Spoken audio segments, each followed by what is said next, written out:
Hello and welcome back to Quitting Together, where recovery doesn't have to be done alone. My name is Aaron and I'm so proud of you for being here. I'm here today with James. He is one of the co-founders and he runs a group called Strength in Recovery. It's a faith-based recovery group based out of Delaware, and I'm so excited to talk to him today about his journey and what he's doing now. And so without further ado, James, how you doing today? I'm doing really good, man. Just blessed to be here. You know, weather's changing, spring's coming around, and just really looking forward to leaning into ministry this summer, honestly. Awesome. And can you tell a little bit about what the ministry that you run is? Yeah, absolutely. So it's called Strength in Recovery. It's a 12-step Christian group. We focus on, instead of talking about like drugs and alcohol, because the first step in like NA and AA and stuff is I admitted I was powerless over drugs and alcohol. My life had become unmanageable. But in our group, we say we admitted we were powerless over our separation from God, and our lives had become unmanageable. Because I mean, when you get down to the bare bones of it, that's what addiction is. It's a separation from God. And we started as a small group in a church, took over the group back in 2016. It didn't have a name or anything like that. And, God was all in it, and he brought other leaders aside me. And we used to argue in the church. We used to try to figure things out, man. We came up, God gave us Strength in Recovery. We call it SIR, it's an acronym. And we've been going really strong for about, I'd probably say 9 years. And we've seen a lot of people come in there and really get their feet up under them, really get to know what makes them tick, really figure out why they went down the road they went down, and just get some real freedom. But more importantly, we get to see people just really have that life-giving relationship with Jesus Christ, which is really the main goal. That's cool. Yeah, I think it's important to note, because this is a public channel open to all people, no matter what your higher power is. I think it's important in any sort of recovery to realize that you are powerless over this thing unless you can submit to some sort of thing greater than yourself, right? Yeah, absolutely. Like the nihilism of thinking that this is all there is and whatnot can really lead to a lot of addiction problems in itself. So, but this is specifically a faith-based. Yeah, this is, and I started in NA and AA, and AA talks more about God than NA and all that, and we're definitely not the type of group to say, hey, if you don't believe this, don't come. We'll meet you where you're at. We like to say, we'll meet you where you're at. We won't leave you there. And if it ain't, and we have a reading, hey, if this, please come 6 times and to see if this meeting is for you. And it may not be, because it is Christ-centered. But we know that there's plenty of people that get and stay clean outside of believing in a Christian faith or any other kind of faith. I have an uncle who's in recovery, and he tells me like the rooms are his higher power and all that. And he has, 14 some odd years sober. So I mean, other things do work, but for us, our group is definitely Christ-centered. Cool. Yeah. Can you give me a little bit of, because it's kind of funny. I was doing a different interview with you today and kind of surprised you with this and told you a little bit about this channel. So we have not prepared for this at all. And I only know so much about your journey, very little at all. So if you're comfortable sharing it, I'd love to kind of just hear what happened in your life when you started using drugs, and kind of what, addiction looked like in your life, because I've only known you clean. Yeah. A lot of people actually have, because I can't wait for I have the time where I've been clean longer than I use. I'm not there yet. Been clean about 9.5 years. So August 1st was 9 years, only by the grace of God. And like when I think about that, because one of the things that the step work does because it's a 12-step group, the same as NA and AA, you really have to dive into your past. You really have to dig deep. You have to make amends. You have to see why you fell short, all character defects, all kinds of stuff that you have to do. That's the step where most people fall off, is the making amends part. Yeah, it is. It is. It definitely is. I've seen that step take a lot of people out. Yeah. But they're in order for a reason. So if you have good sponsorship and stuff like that, if you're connected into a strong fellowship, you work them in order, you should be all right. But so we get an opportunity to sit back, because I feel like it's a blessing being in recovery. I feel like the steps are a blessing, and we get to really dig deep in our lives to see what makes us tick. And I think back, because I was a troubled child.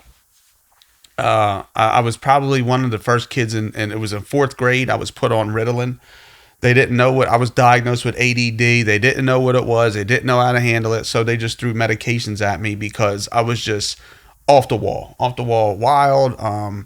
Didn't have any respect for teachers. I didn't do bad in school when I applied myself, but I didn't like applying myself. So they put me on a medication, which was Ritalin. I hated how it made me feel because I felt like it took me from me. Totally. And I was in 4th grade. I think I took it up to maybe 7th grade. But like I always struggled in school. But when I was on that, I did real good in school. Yeah. But outside of that, I really struggled in school.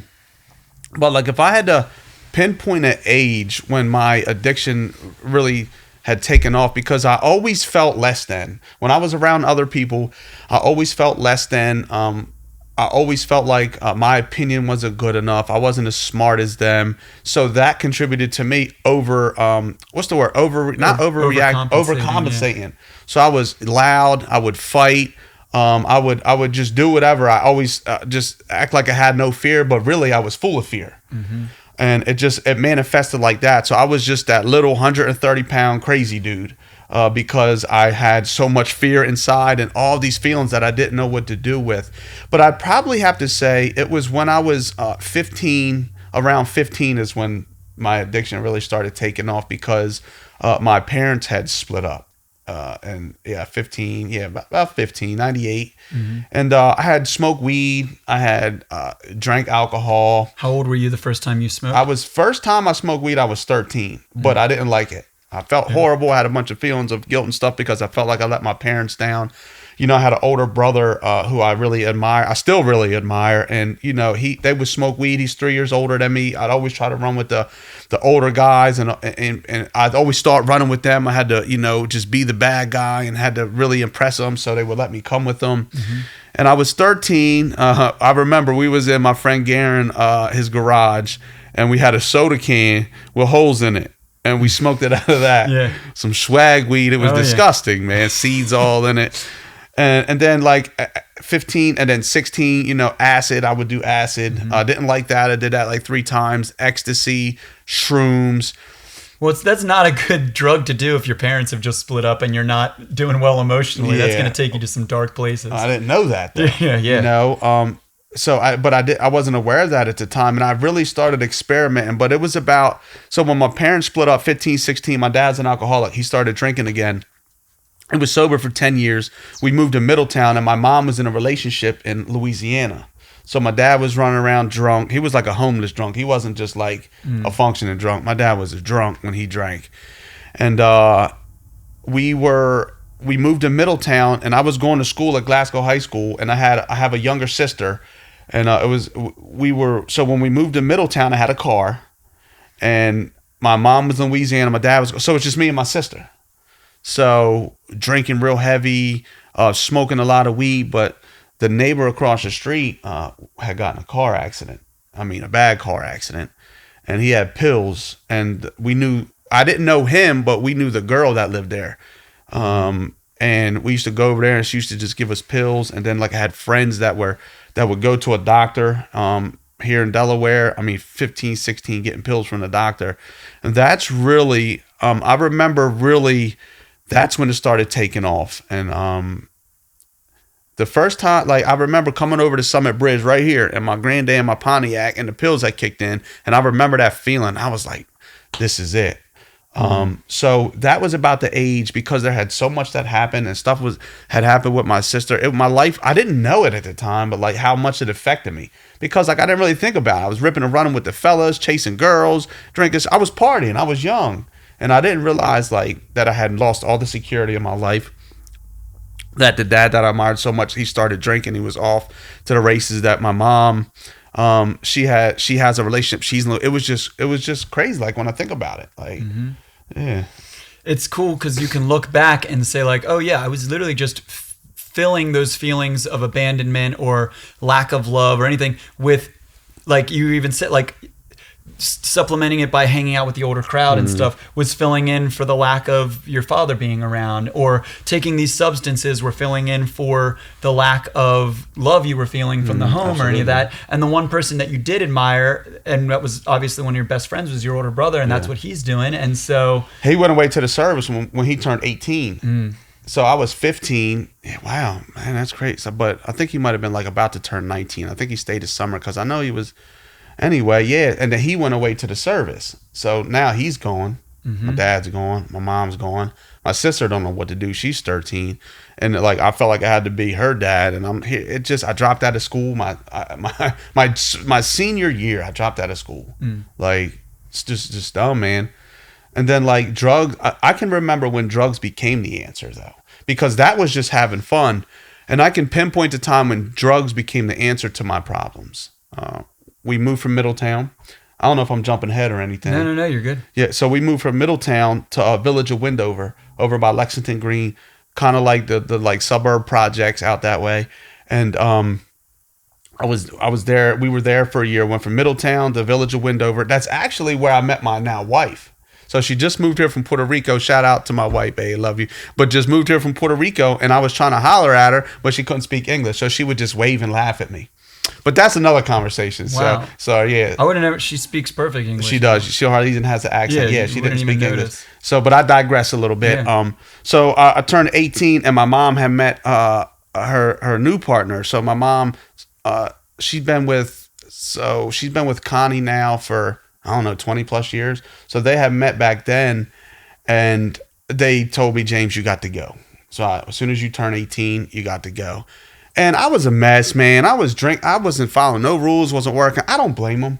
Would I do that? I mean, I might have tried to pour into my child a little bit more instead of just separating myself and try to really help them through it instead of really worrying about myself. Yeah, I would probably do that. But I mean, people do the best of what they know. So I don't really blame them. But I moved out. I was working part-time at Papa John's, and I moved out to a house right here in Fox Run. There was a house right on Skeet Ave, and I didn't really know him. I still talk to one of the dudes actually, but I didn't really know him. Didn't know the people that lived there. I knew this one guy. He said, "Hey, we got a room. It's in the basement." So I move over there. They dropped me off. I had a sack of clothes, some ramen noodles, and a part-time job at Papa John's. And they said, "All right, James, here you go." And I was downstairs in the room, and I had set the room up, put a little carpet out, put my sheets on the bed, like put a little fragrance in because I like things to smell good.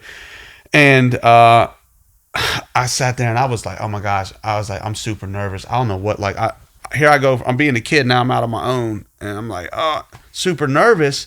I'm like, what am I going to do? And I had 2 Perk 5s and a deuce of beer.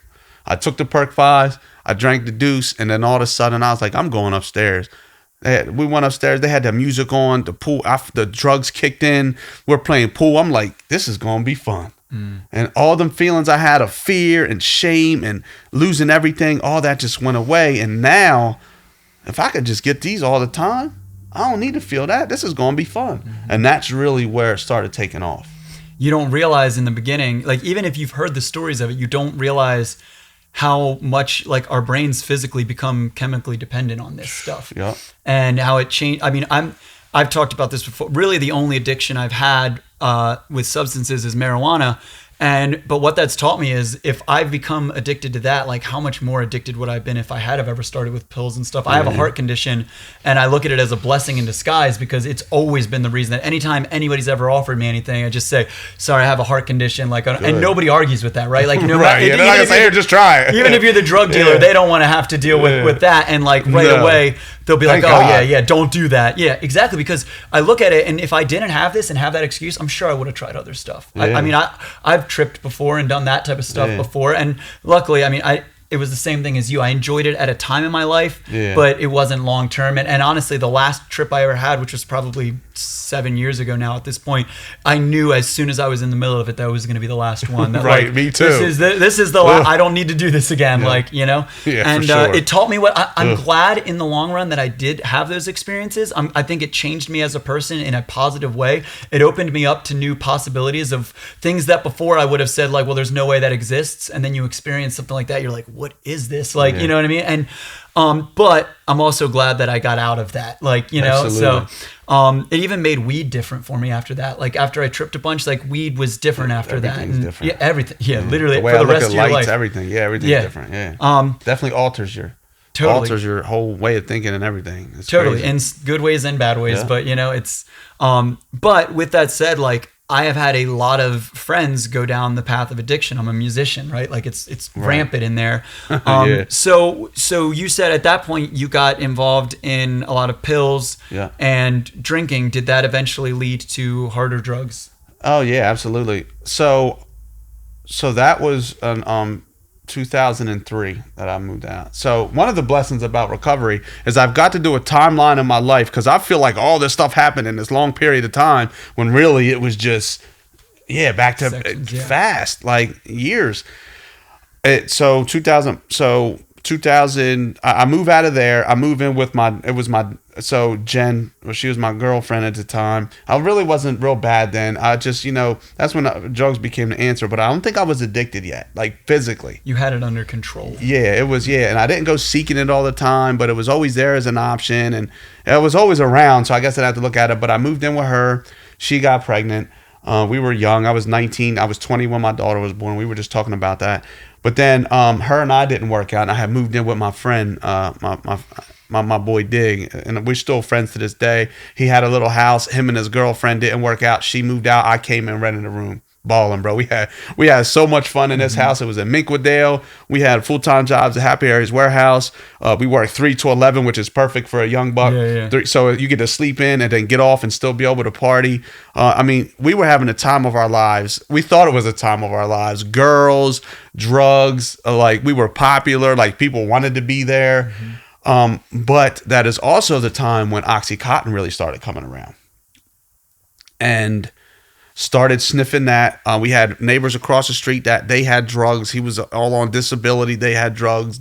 It was everywhere. We're in Newcastle, and I'm sniffing the oxys. But I remember distinctly this one day at work, we did roofing and siding. So we went from Happy Areas Warehouse, then we got jobs roofing and siding, and big drugs all through the construction industry, just like the music industry. Oh yeah. Yeah, it might not be as elaborate or you know what I'm saying, might not be. It's different stuff, but with construction you want a lot of uppers and you want to be able to get your stuff done. And I was always a downer guy though, because I'm zinging anyway. Like when they put me on that medication in 4th grade, that's why I didn't like the way it made me feel, because it took my personality. It made me just level, and I like being up. Well, I thought anyway. So I remember working, and I'm at work, and it's sunny out. I think we're like down in Middletown or somewhere. It's just wide open sun, and I'm sweating, and then my stomach's turning, and I'm running back and forth to the porta potty, and then I tell my boss I got to lay in the truck, man. I'm like, I don't know. I think I got the flu. This guy, Johnny, his name was Johnny, old head. He got addicted. He was on methadone. He got addicted in the service. Serving overseas, he got addicted, and he comes up to the window. And if you know Johnny, he had a crazy nickname, and but if you know John, he came up to the window. He's like, they called me Jimmy V. They was like, Jimmy. He's like, Jimmy V, what's wrong with you? I'm like, man, I don't know. He said, you got that monkey on your back. I'm like, Johnny, what are you talking about, bro? He's like, you got the monkey. I'm like, well, what are you talking about, a monkey on my back? He was like, bro, you're addicted to drugs. And I was like, oh, because I had drugs, but it was at home. I didn't bring it with me. And when he said that, I was like... You were going through withdrawal. I was going through withdrawal. And that's the first time I remember going through withdrawal. And I was like, yo, he's telling the truth right now. I can't wait to get home. I said, as soon as I get home, sure enough, man, I got home. I did that oxy. And you felt better. I felt instant gratification. Yeah. Just like that. And I think that's one of the things that kept me addicted so long. Was that instant gratification. And maybe we can talk about that in a little bit. Totally. But 2005, and then I was like, all right, I just have to keep doing this and I'll be all right. And I still didn't understand the depths of addiction. I still didn't understand the ramification and the consequences of being addicted to drugs. You know what I mean? So that's when I knew. So I go from knowing the drugs are the answer to realizing, I might have a problem here. You know what I mean?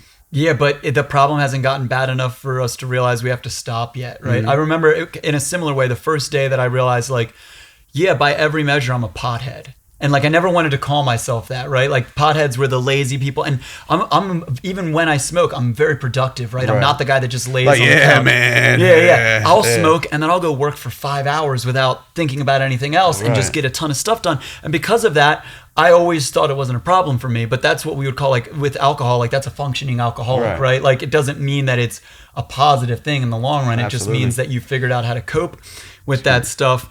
And to a point of what you were saying, it's like we build up these like teeny little like instant gratifications, but then we have to maintain that, right? You're constantly going through like minor withdrawal. Like even with weed, like I'd get through the day and now it's 3 o'clock and I'm like, oh, it's time to smoke again. But what I've learned is that was my body starting to go through withdrawal. Like with weed, it's a little different, but the withdrawal. More mental probably. Yeah. But even just the feeling like I'm not as high as I was a couple hours ago and let me just re-up on that. Yeah. And then you just constantly re-up on that and you're chasing that. And then all of a sudden it's been 5-10 years and wait, where has the time gone? I've been smoking what I thought would be, I'll just smoke a little bit every once in a while, because I didn't start smoking weed till later in life. I was 24, and now I'm 34. So it's been, I might have been 23, but right around that time. And it never occurred to me that I would ever be addicted to weed. It never occurred to me that it would ever even be a problem. It just was like, I'll smoke weed, and then one day when I want to stop smoking weed, I'll just stop.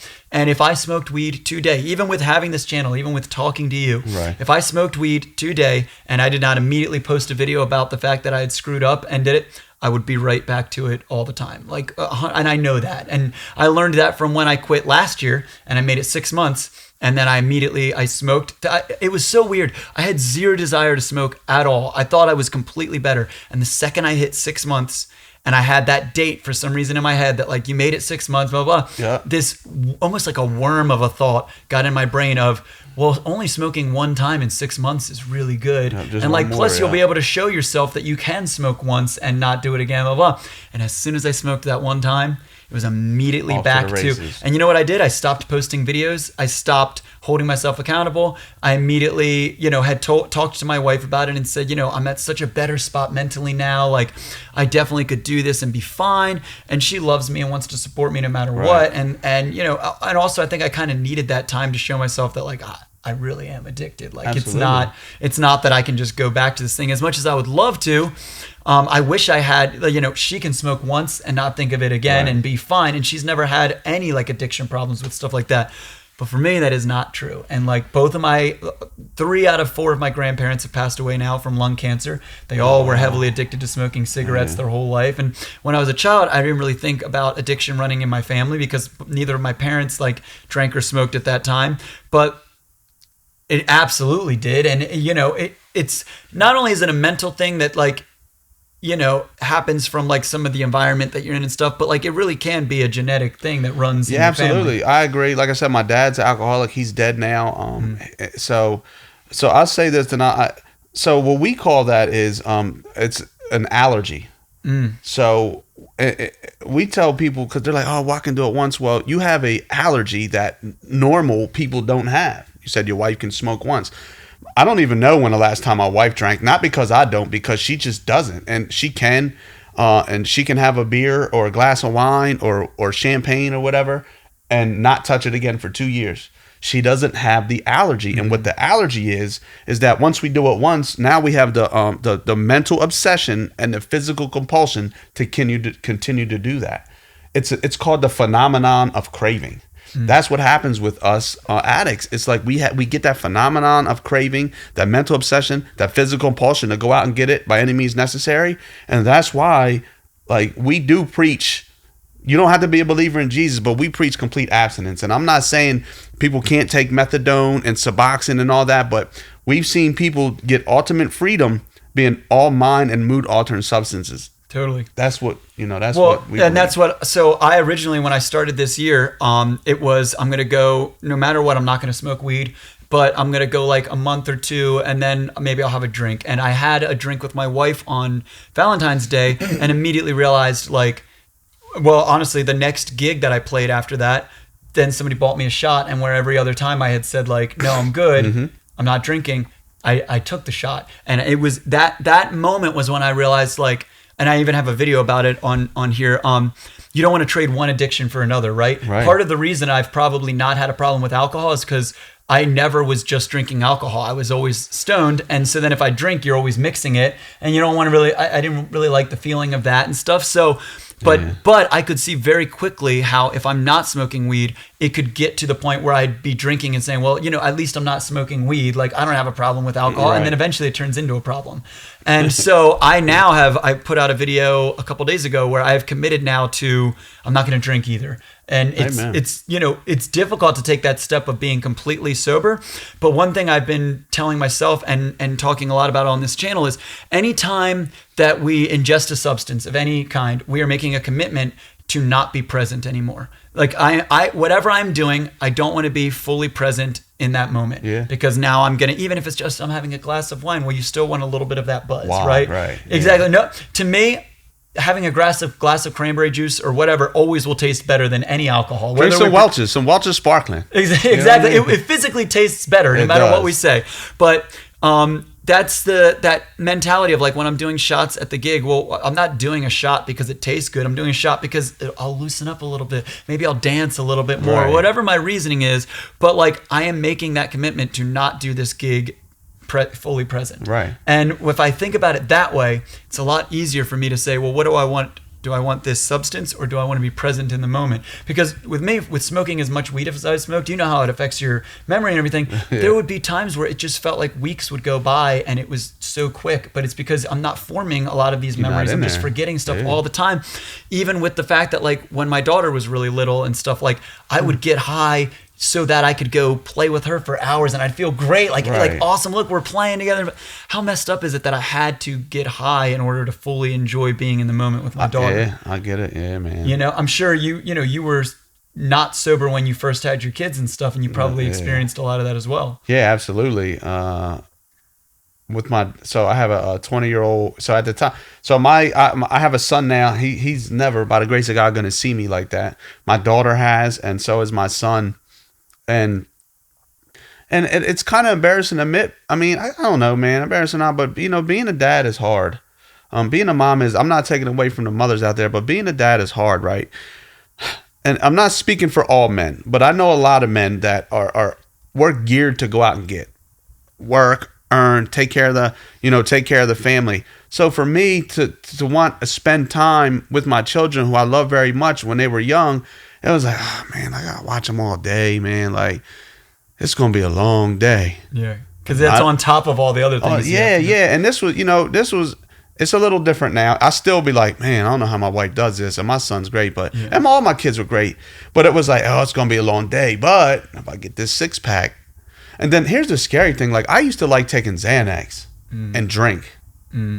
And I would be like, all right, my kid's I'm going to take a Xanax. And like, it was bad because you fall asleep, you forget, like, so irresponsible. Like, that's the kind of stuff, because I had fun in my addiction. Some of the stuff, like, when I wasn't like, oh, I'm addicted, like, we had fun. But like, when I think, like, that stuff wasn't fun. Like, when I think about how irresponsible I was being because I needed something to make me feel better, that bothers me in my heart. I always want to say sorry to my daughter, but I kind of just got to let it go because she don't really bring it up. But like, through the steps, I learned how to love myself. So I don't need to do that anymore. Mm-hmm. Like, and here's the thing, I can set boundaries. So if I know I'm having a tough day and that my son is on one because he can be ornery, I can go to my wife and say, hey, look, I need to just chill downstairs, watch TV, read, mess with the fish tank. I need some time to myself. And she'll say, go ahead. And I'm sure you do the same thing for her. Oh yeah, absolutely. Yeah, exactly. But she, here's the thing. I think there's something true, like they say, mom guilt. And she won't really, I can tell when she's having a rough day, but she might not say it because, we're blessed. She gets to stay home with my son, and she feels like if she complains, people are like, oh, well, you get to stay home. You should, that's the best job in the world. It is, but it's super stressful, bro. Like, totally. Kids, whew, you man. Still need a break from You still need a break. Totally. And I'll be like, she'll be like, hey, can I just go to the grocery store? She just wants to get out. I'm like, yeah, go to the grocery store. And sometimes I'll shoot her text, well, hey, go get your nails done. Go get your feet done real quick while you're out and all that. Because I know she needs that. So that's her way. You know what I mean? And I get to get out and working all the time. But that's kind of like a whole nother, that's like a dad conversation. Oh, totally. You know what I'm saying? Yeah. And we can have that if you want. But I've talked about parenthood and stuff on this too. But I think, so would you say being sober now, because you have a 2-year-old and a 20-year-old. Yeah. And you had one child while you were actively in addiction and one while you're sober. Do you feel as though you're able to be present in a way that, you know, looking back, you wish you could have been, or that maybe like is just different? Or it is different. For one, I was younger. Yeah. So I didn't understand the value of being present in my children's life. I didn't understand how much a daughter or a son needs their father. There's a whole lot there, and it doesn't even have to do with just addiction. It's a mind frame thing, a mindset thing. So I regret not being the man that I should have been then, and like, but I also learned from that. Totally. So now I can be that man for my son Silas, and I still try to be that now for my daughter, but she's 20 now. She doesn't need me as much. You know what I mean? Which is cool. But whatever. if she does, you're there. I'm for there. her. I'm there. I'm present. She needs money. I can give her money. If she needs me to come pick her up, I can come pick her up. She needs advice. I can give her advice, and I can do it with an honest heart. And more importantly, she'll trust and believe me and know that I'm not all jacked up. Because honestly, man, she has a lot. I have, like, my ex used to take pictures of me when I was jacked up. So I have a lot of pictures and stuff that one day I believe God is going to use for good, because they're not good. But like my daughter, she has a lot of not so good memories. Like I got all these good memories from when I was, you know, ripping and running, but having her like on the weekends and stuff like that. And she's got a lot of bad memories. So yeah, well, because you were high through it, so it felt good. It felt, and what's wild is like when we're using substances, we are not a good objective view of what we're doing. We think we are, but we're really, really not. And I'll go back and look at videos from when I was smoking all the time. My eyes just look so like tired and just sad in a way, and just like, you know, I can tell I was clearly stoned, and like my parents would ask me all the time, like, are you okay? And I'd be like, oh, I'm just having allergies today and whatnot. But really it was just that I was high all the time. Smoked out, loked out, man. Yeah, I mean, and I was here. I was here. I'd be around people. Like, you've seen me high 1,000 times, even whether you realized it or not at the time. But because I was very good, I always had eye drops. Also, don't go looking for it, man. Totally. Like, but as somebody that you deal with a lot of addicts, you know, that stuff happens. But I was very good at covering it up, because I could have a conversation with you exactly like this and be stoned out of my mind. I really did not seem that different. But it don't pinpoint your eyes and stuff either. Like if you use, when I smoked, my eyes would be blitz red. Yeah. But if I use Visine, it goes away. But like pills and stuff, you pinned out. But like I said, I don't look for it. Like that's the thing. Like in recovery, like we minister to a lot of people. People minister to me. We help a lot of people.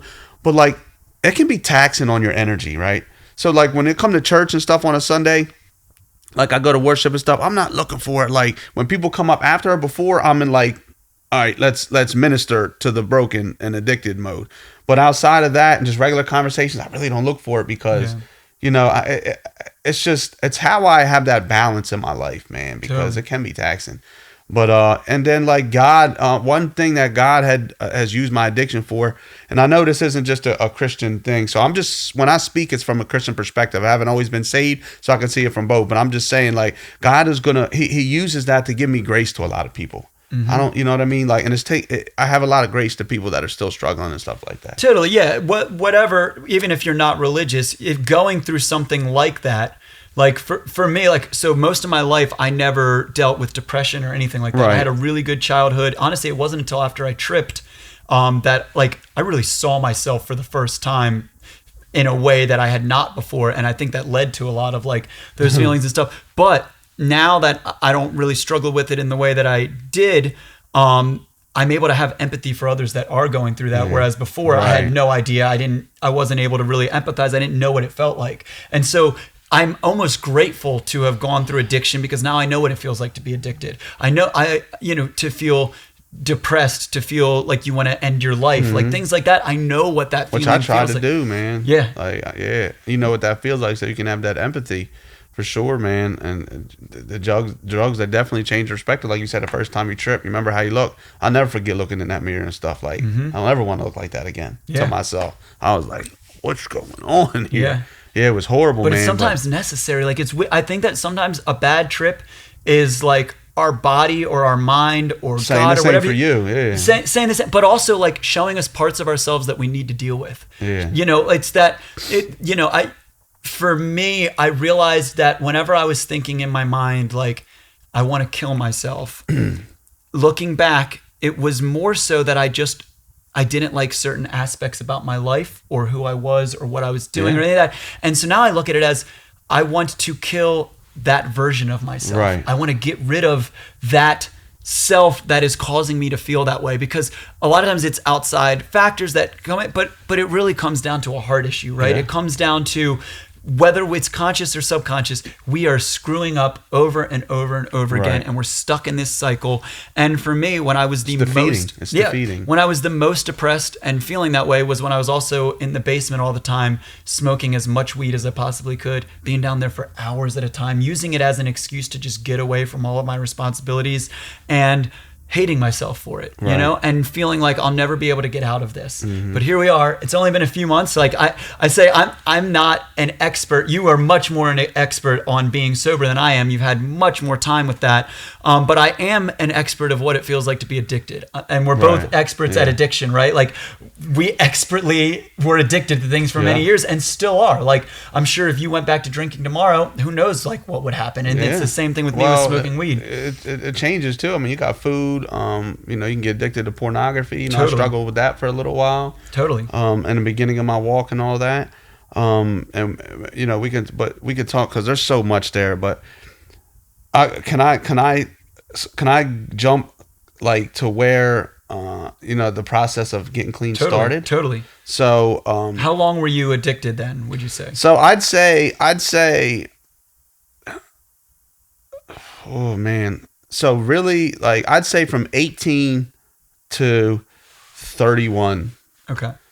Yeah, because I'm 40. 30, 31, something like that. 2014. So from when I was 18 years old to 2014. Your whole 20s. Yeah. Oh, yeah. Which sucks because 20s are where it's at. Like, you're but it's also better to be addicted and get through it in your 20s than to be 40. And I always joke and tell my wife, like, I don't get a midlife crisis because I didn't show up to my life till I was 30 something. So you don't have to worry about that. Yeah. But so I was in Minquadale 2005. Boom. My son's mom. So it was my daughter's mom.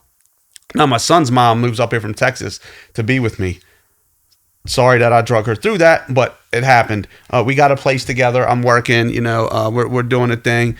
And then this is when Suboxone came out because I was still addicted. And so I started getting on Suboxone. I tried that for years. Were you mostly still just doing pills or had you moved to heroin or anything? That didn't come till later, till the end. And then, so 2008, this is around 2007, 8, 9. And then my dad goes to jail for attempted murder. So he was living on the streets. And then my dad, he goes to jail for attempted murder. He gets like 7.5, 8 years in 2008. So, you know, that relationship's gone. And then me and her split up 2009. And then like 2009, 2010. And then like 11, 12, and 13 is just when I was just like a rolling stone. So I went from having my own place and everything to now I'm a rolling stone, living with this person, living with that person. Always kept a job, had a car, kept clothes on, always like try to keep a nice haircut. Always was, if you didn't know me, you wouldn't know probably I was getting high which honestly wound up being something that kept me in my addiction longer. But so 2013 rolls around and that's when heroin comes in. Was it 2000? Yeah, right there. Because that's when heroin came in.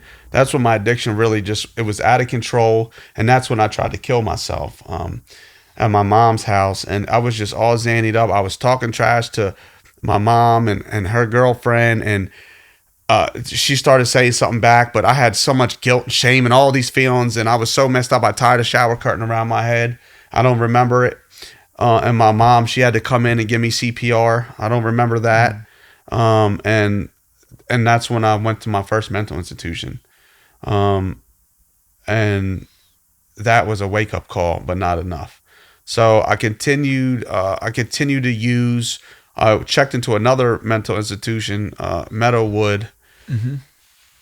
And I was on probation at the time. Cause I did something all zannied up, didn't remember doing it, just stealing or something I don't do. Like it was dumb. Anyway, so I check into another mental institution trying to get clean, but they're like, well, we can't really hold you more than 8 days. And I'm like, well, I got drugs in my car. Can somebody go get them? They said, we're not allowed to do that. I said, oh, I'm screwed because they're in my car. I get out, you know, I had nowhere to go. I moved in with my uncle, but I continued to get high. he kicked me out, and this was and then I was living with this one girl. I never really dated girls that were addicts. She was a nurse at a nice house, and I was about to move out of there because she told me I had to go, and then I got arrested. I was on probation, but I had tried getting clean. Like I would have periods of time of clean on Suboxone, and like I knew that like I couldn't do this forever. Like some people like I thought I was going to do this forever. I knew I wasn't going to do this forever. I hated it. I hated getting high. I didn't like the way the drugs made me feel anymore. I was sick. All this stuff, man. And I was on probation, and I was on probation giving dirty urine for a year and a half. The ladies, my probation officer, she was working with me. The task worker, she was working with me. Like they were trying to work with me because I had a job and stuff, I guess. Mm-hmm. And they finally locked me up. And I remember I'm sitting in the probation office right over here in Newcastle, sitting in a chair, like, and I just started crying. But it wasn't because I was scared. It's because I knew I was done. I was finally done. I was like, this is it. Because I knew if I could just get the drugs out of my system, I was thinking. That's what I thought I thought the drugs were the problem. And I went to jail, and I went to jail for 2 months, and then I went to long-term inpatient treatment, and this was all 2014. And then I went to Gateway, long-term inpatient therapeutic community. Thank God I went there. I was there for 4.5 months, so I had to go. I was gone for 6.5 months. I had to go away. I had to sit down for 6.5 months, and that's really when God came into my life, man, in jail. And that's when I knew that I was done. That's when I felt the change come, that I was like, all right, I can do this. You know what I mean? And there's a lot in between that. Like there's a lot of ripping and running. You know, we call them war stories. We don't really talk about that because I like to give people hope. Mm-hmm. Hope that who I wasn't who I was, and that, you know, a change was necessary. And it took me getting off the drugs, you know. But then I realized that it wasn't the drugs that were the problem. I had to really get this in my head that it was me that was the problem. Yep. You know what I mean? The drugs were your temporary solution that you were trying to use to fix the problem rather than having to address what was actually going on. Yeah, man. It's cool that you've gotten through all that, though, and now you're almost a decade sober. Almost, yeah. That's amazing. I know, right? That's amazing. Oh, I know, amen. And look how many lives have been impacted through your story and this group that you have. And, you know, I mean, even my own life, right? I mean, there was a time that I was at one of your guys' events that was going on, and I was high. I smoked weed. I mean, I smoked weed every day, right? So, like, and all I was thinking is, look at all these people that are here that aren't on a substance, and I'm the person that's working here, and I am on substance right now, and like that's not a good example, like to try to be setting, and like look at how I'm feeling anxious about it and depressed about it, and the fact that I can't give it up, and look at all these people that have, and maybe they won't forever, right? Like I'm sure some of these people are going to struggle and slip up the same way that I do. Some might have been high, but some might have been high. Yeah. It was funny that I'd walk out of the church and everybody's chain smoking cigarettes out front, like, you know. But we always say go to the side, like go over there. But we have this saying, like only requirement, like to be a part of this fellowship, is a desire to stop using. Totally. That's it. Just a desire. You know what I mean? And that's a huge first step. Yeah. That I think that a lot of people get to, but they're not ready to make the commitment to quit right then. And I tell a lot of people on this channel, like, if you're not ready right now, but you're here watching this knowing that this is something you want to do, pick a quit date, even if it's 6 months from now, even if it's like, but pick a date and start to mentally prepare for that. If you need to taper off, then that's what you need to do. If you start setting yourself the same way that you would like pick a date for a vacation or something, where it's like you're picking it way in advance, and then you start making plans, you look at what you're going to do, blah, blah. That's how I think sometimes it has to be for some people. If you're not ready to give it up today, that's okay. Pick a date, whether it's next week, whether it's a month from now. And now, obviously, it's different depending on the drugs. Yeah, I was just going to say, I got to stop you for a second, because they're not doing heroin no more. It's fentanyl, and that day might be your last day. Totally. Like, so it is. I'm telling you more so for like weed. Like that you can pick. They're putting fentanyl in that right now. I know. Like. It's scary out here. The woman man. I just interviewed, she works at the jail, and she said that she'll test people that swear that all they do is smoke weed, and they test positive for weed and slight traces of fentanyl. Like, why? And stuff. Yeah. Why? Like, because now weed that might not be as good can be sold as the best stuff out there or whatever, because it will mess you up. But they're different highs. Anyway, that's a whole other conversation. But like, it's like they're different highs. But that's what I mean. Like, but that is good to have a goal. Yeah. And then I speak to the people that, I mean, maybe for weed too, but like, I have a lot of people say, well, I got a house, I got a job, I got a wife. Listen, if you're on the hard drugs, you might not have none of that. And what's all that matter if you die? Yep. Like, your job's not going nowhere. And I'm a testament to that. You can get a better job. Mm-hmm. Like, I was making $12 an hour when I came home. I'm making way more than that now. I have a great career, like doing HVAC. And like, your life, they told me this in treatment, Aaron. They said, don't worry about this little bit. And nowadays, treatments is 30. I believe people need long-term, 4 months if they're really struggling. But this treatment is such a, like we talk about in the Christian faith, how, living this life is such a small part, but eternity is so much more. That little time in treatment is so small compared to your life. And it's so true, because that was 9.5 years ago for me. And it was only 4.5 months. No. So 4.5 months in treatment. Yeah. 6.5 months. It radically changed the rest of your life. Radically changed. That's what I mean. But, I had to be willing, man. Mm-hmm. Like, you have to be willing. You have to, they have these, that's why I loved when I was in a fellowship of narcotics. I learned so much Narcotics Anonymous. I was part of a home group that was called the HOW group. And it stands for honesty, open-mindedness, and willingness. And they used to say, with these 3 things, you are well on your way. So we have to be honest, we have to be open-minded, and we have to be willing to do what is suggested to us if we want to get and stay clean. Mm-hmm. So like, that's important. So that may be part of picking that clean day, is say, hey, I have to get these things in order. I have to let my boss know. I have to let my wife know, however old your kids are. And it might be embarrassing, but they will support you. They will want to see you do this. Totally. For me, like, people say, like, you don't have withdrawal from weed and stuff. For me, like, it would be really bad. I didn't sleep at all. I was very, like, irritable, and like emotions are all over the place. And so for me, like, it kind of was a matter of like I quit at the beginning of the year again. I took the whole first week off of work, I had no gigs. I had literally no responsibilities, because I knew anything could kind of set me over the edge. Right. I'm not going to be sleeping well. I'm not going to, and so I needed that time to just completely only focus on not using and not smoking, and like getting through that hump. Yeah.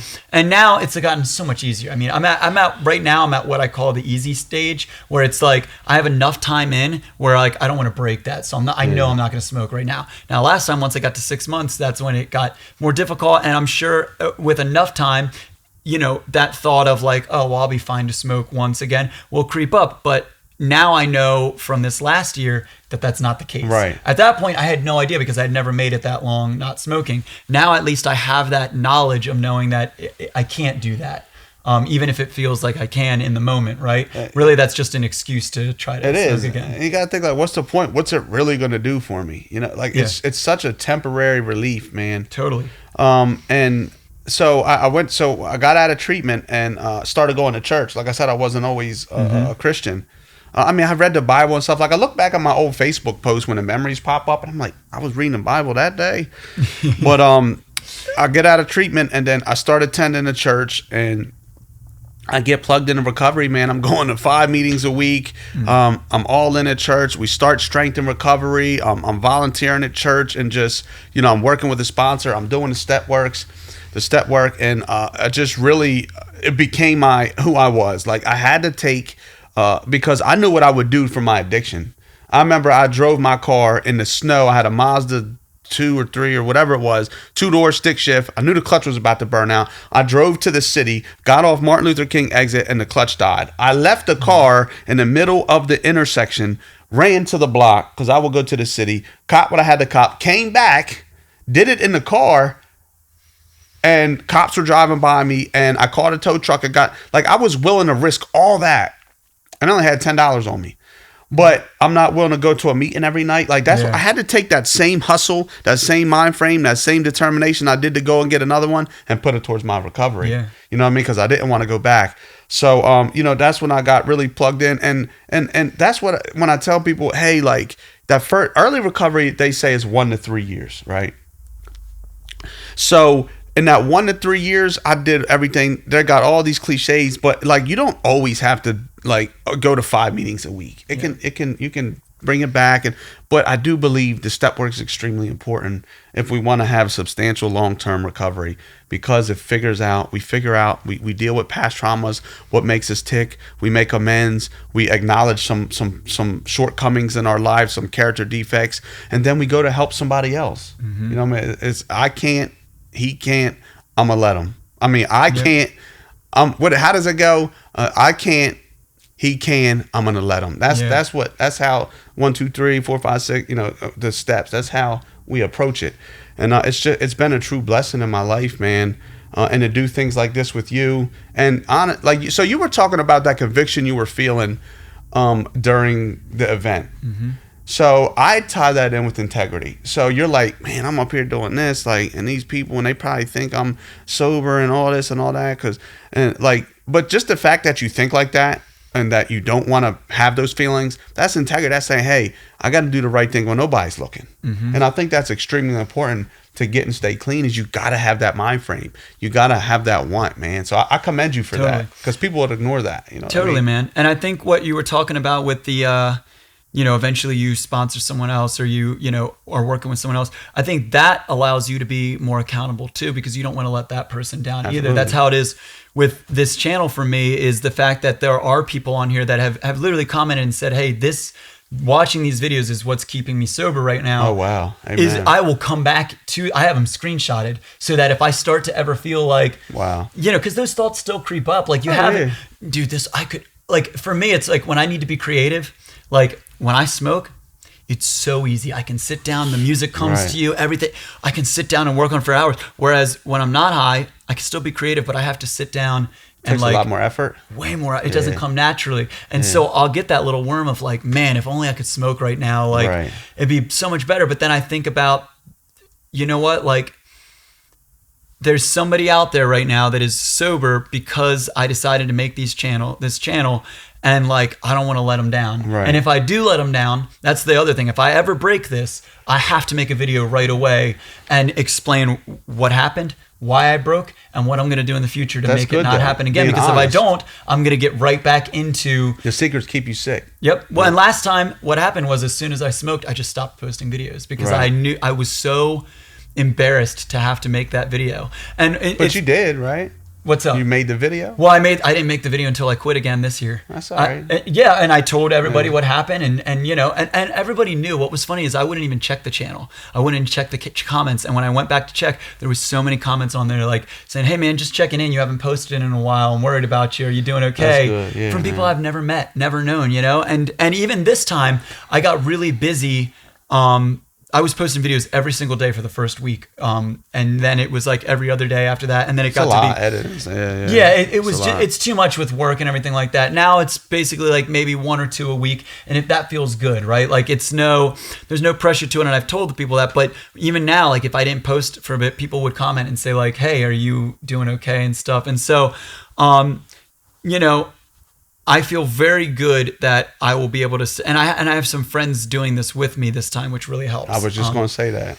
So I have 2 friends actually here at the church that do it with me, and just other people that know about this walk. Now, out of my bandmates and stuff, none of them, they're all addicts as well. I don't think any of them are really as open about it, but they drink a lot, and they, they're in the middle of that. I've had some. Oh, never mind. Go ahead. Yeah, never mind. And you know what? I'm not judging them for that. It's fine. But with me being the sober one, I end up being the designated driver more often than I wish But I like being a designated driver though. With the band thing, it's like it's tough because we're gigging till real late, and I always have to be up early with the kid and stuff. So we try to make shifts of who drives what schedule. But like we have a breathalyzer that they all. If you are going to drive, if it's your schedule, I make everybody breathalyze, because you need to show that you're not too drunk. Yeah, exactly. And so because of that, we've just started doing that again, and we've realized very quickly like you either have to change, or like we can't depend on you to be driving after gigs if you're not willing to change. And that's fine. You can drive on the way to the gig. I'm not going to like force everybody, but ultimately myself and one of the other guys that also is good at not drinking if he doesn't need to, like if he has one of these, we always make sure that like we're ready just in case. And it's a shame, I hope that it can be fixed in the future, but I'm not here to tell them they need to stop or anything like Yeah. that. I'm here to just show, all I can do right now is show them a positive example of what it looks like to have somebody that is clearly addicted to substances not need them anymore. Yeah, man. And that fellowship though that you were talking about, like in the comments and stuff, it's really important.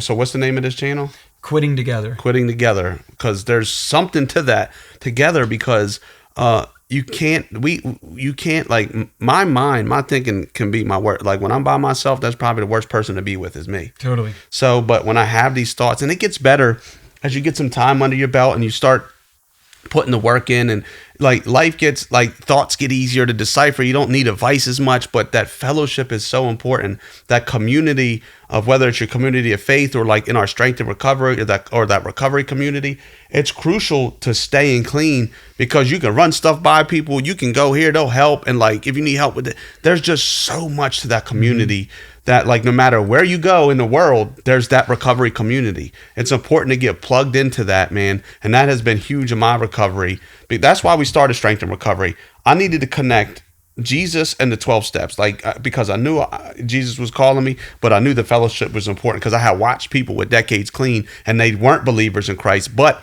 they did this. So I was like, all right, I know this works. The and two go hand in hand. yes, Yeah. they go, because the steps, they come out of the Bible. We have the scriptures to follow it. And if you look back at the history of it, Bill Wilson, who started AA, he started it with it was a Christian group. It was originally 6 steps, but that's another conversation. So it all comes from that. But that fellowship is extremely important, man. Totally. And like my life today is like, they used to be like, oh, beyond your wildest dreams, and I'm like, bro, no.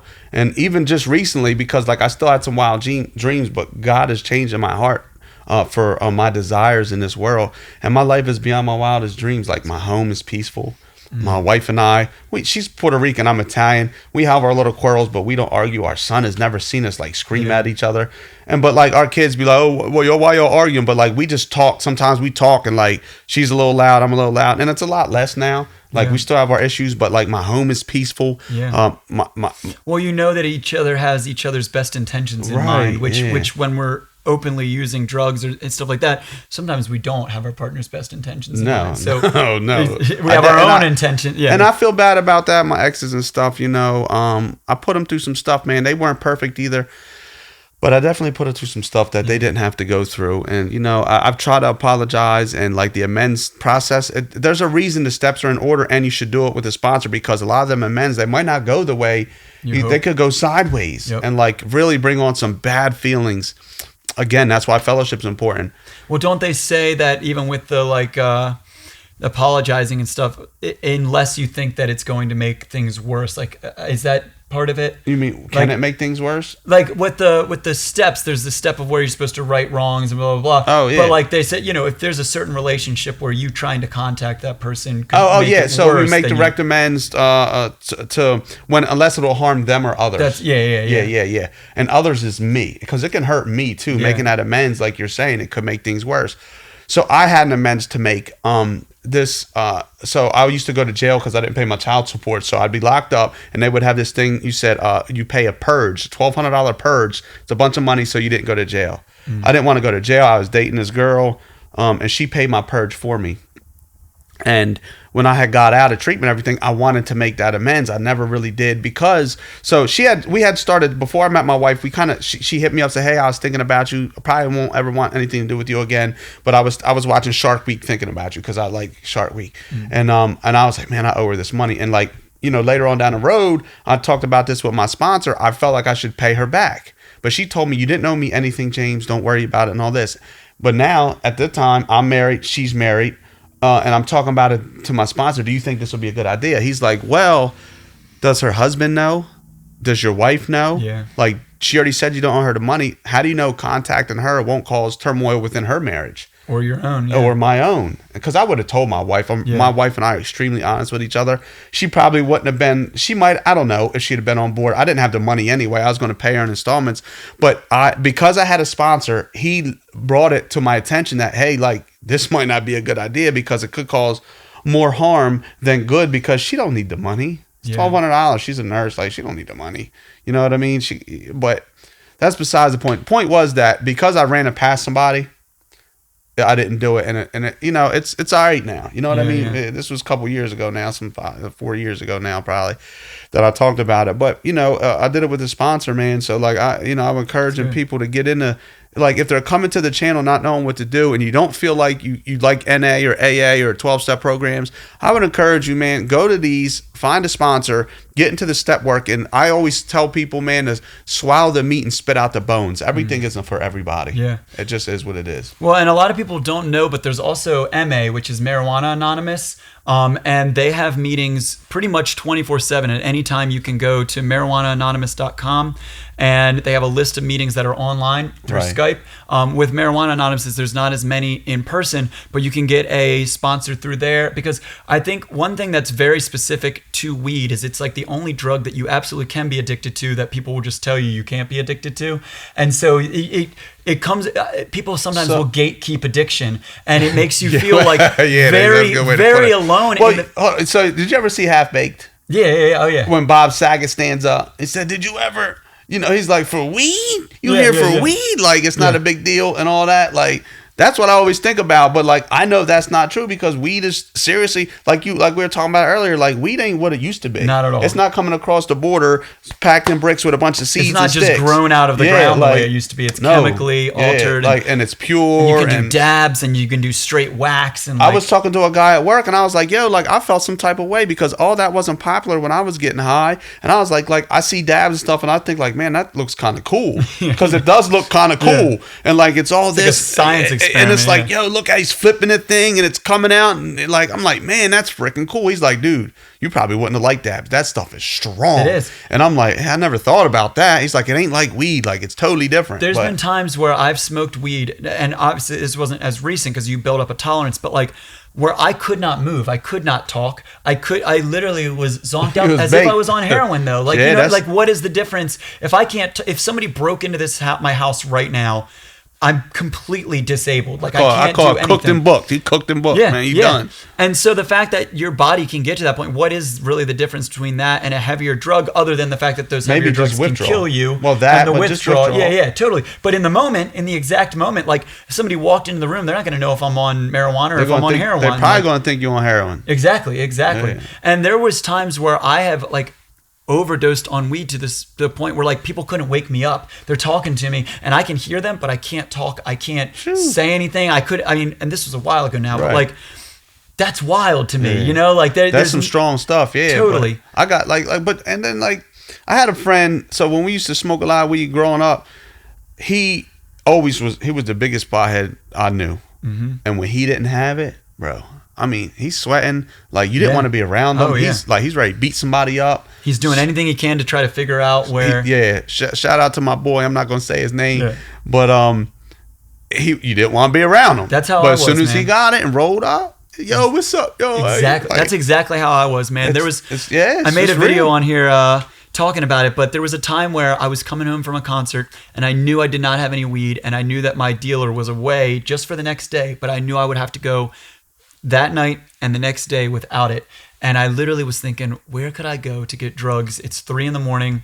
Where could I possibly go? And I thought, you know what? Everybody at Waffle House is on drugs. I go to Waffle House a lot. 3 a.m. I go to Waffle House a lot. They kind of know me. I bet if I go there, I could find somebody that would sell me some weed. And I went there, and within 30 minutes, I found weed. I brought it up in conversation casually, and they sold me weed. And I bought weed at a Waffle House at 3 a.m., and then I had it. Now, that could have been laced with anything. You never know. It could have been, and I did not care. It did not matter to me, because all that mattered to me was I had to get high. Yeah. We used to talk, it's so gross, but we used to talk about, we would be out and we would roll a floor bowl where you find the little scraps that have fallen on the rug or whatever. Yeah. So gross, so bad for you, but you pick it up, you make a bowl, and you smoke it, and it's so disgusting, but that's the level of addiction it was. So it's crazy, because I never thought about it like that. Because I did, man, I smoked crack too. Like, the last 2 years of my addiction, when I went to heroin. So I went to heroin. The first time I used heroin, my friend told me I was wasting my money. Thought he was my friend. He said, "Why don't you just shoot it?" And I did. And this is the part where it starts getting like a little, not with you, but embarrassing. Like, I wouldn't never talk about this like this deep from the pulpit or anything that to regular folks at the church. Fact of the matter is, people gonna judge you. Yeah. You know what I mean? And so I did heroin the first time, but then like I had smoked crack for the first time. I never liked it, but when you do that, talk about obsession and compulsion. But what you were saying, we used to call it carpet surfing. That's what we would call it, because you were carpet surfing, looking for little pieces. Yep. And I mean, I hated it, but I have friends like they be smoking soap, bro, pieces of deodorant. Like I'm telling you, like you knew it wasn't it. It smelled like deodorant, but maybe it was. But maybe it was a little bit. Yeah. So it's crazy how that is weed, and this is like one of the worst drugs, crack cocaine. Yeah. But they have the same effect. Yep, the same addictive personalities that end up happening from it. Yeah, man. Drug is a drug. Totally. And look, I was talking to a guy about this at work, and he was like, I didn't think I was that bad because I thought I just had a problem with pills, and then I put the pills down and I started drinking. But now, so I had somebody tell me, and this made it click. He's dead now, actually. R.I.P. Curtis. He overdosed, but he was one of my counselors in treatment. And he said, and I was talking to him like, man, I think I can drink, because I still thought I was going to drink when I was in treatment. And he said, James, the sooner you realize that your body doesn't know the difference between a pill, a glass of wine, or weed, or whatever, that your body reacts the same, that allergy reacts the same, the quicker you can realize that that's true, the easier it'll be not to use. And I was like, and I really had to think about that. I had months to think about it. And I was like, man, like, that's true. Like, my body reacts the same no matter what I do. Yeah, I might not out stuff, but like the mental obsession is the same, whether it be alcohol, heroin, crack, it didn't matter. And you'll just create a new addiction with that substance because you're not using the other thing.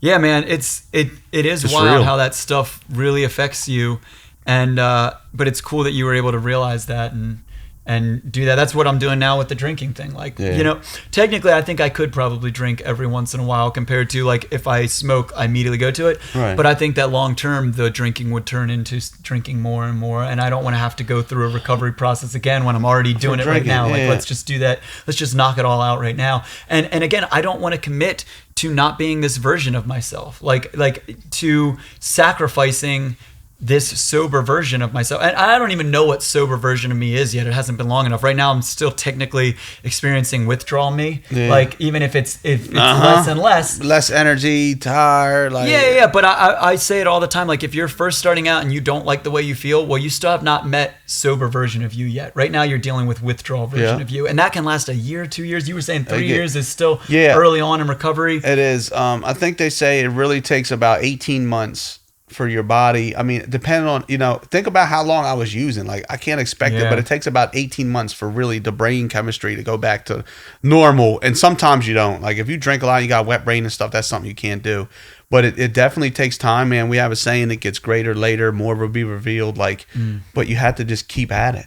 You have to just keep at it. You have to keep coming, man, and really just get plugged into a community. And like, it's really possible.